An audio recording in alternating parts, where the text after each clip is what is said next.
ഉണ്ടാക്കാൻ പറ്റിയൊരു soya ചങ്ക്സിന്റെ recipe പറഞ്ഞു തരട്ടെ. അതിനായിട്ട് ആദ്യം ഒരു കപ്പ് സോയ ചങ്ക്സ് കുറച്ച് ഉപ്പ് ചേർത്ത് നന്നായിട്ടൊന്ന് വേവിച്ചെടുക്കണം. ഇനി അത് നന്നായിട്ട് പിഴിഞ്ഞെടുത്ത് മാറ്റിവെക്കാം. അത് കഴിഞ്ഞൊരു മിക്സി എടുത്ത് അതിൽ 2 തക്കാളിയും ഒരു വലിയ കഷ്ണം ഇഞ്ചിയും 5-6 വെളുത്തുള്ളിയും ഓരോ ടേബിൾ സ്പൂൺ മല്ലിപ്പൊടിയും മുളക് പൊടിയും കുറച്ച് മഞ്ഞൾപ്പൊടിയും 1/2 ടീസ്പൂൺ പെരിഞ്ജീരകവും ഇട്ട് കൊടുത്ത് നന്നായിട്ടൊന്ന് അരച്ചെടുത്ത് മാറ്റിവെക്കണം. ഇനി ഒരു കുക്കറിൽ കുറച്ച് വെളിച്ചെണ്ണ ചൂടാക്കി അതിൽ 1-2 പട്ടയും ഏലക്കയും ഗ്രാമ്പുവും ഒക്കെ ഇട്ട് കൊടുത്ത് ഒന്ന് വഴറ്റാം. ഇനി ഇതിലേക്ക് 2 സവാള അരിഞ്ഞതും ആവശ്യത്തിന് ഉപ്പും ചേർത്ത് നല്ലോണം വഴറ്റി കൊടുക്കാം. ലൈറ്റ് ബ്രൗൺ ആകുമ്പോഴേക്കും ഇതിലേക്ക് നേരത്തെ അരച്ചു വെച്ച തക്കാളിയുടെ പേസ്റ്റും കൂടി ചേർത്ത് കൊടുക്കാം.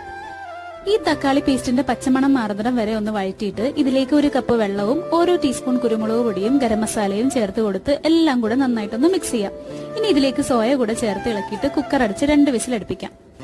ലാസ്റ്റ് കുറച്ച് മല്ലിയിലയും കൂടി ചേർത്ത് കൊടുക്കാം. അപ്പൊ നല്ല ടേസ്റ്റിയും എളുപ്പം ഉണ്ടാക്കാൻ പറ്റിയൊരു സോയ മസാല റെഡി ആയിട്ടുണ്ട്. ഇത് നമുക്ക് ചപ്പാത്തിയുടെ കൂടെയും ചോറിന്റെ കൂടെ ഒക്കെ കഴിക്കാം. എല്ലാവരും ട്രൈ ചെയ്ത് നോക്കാം.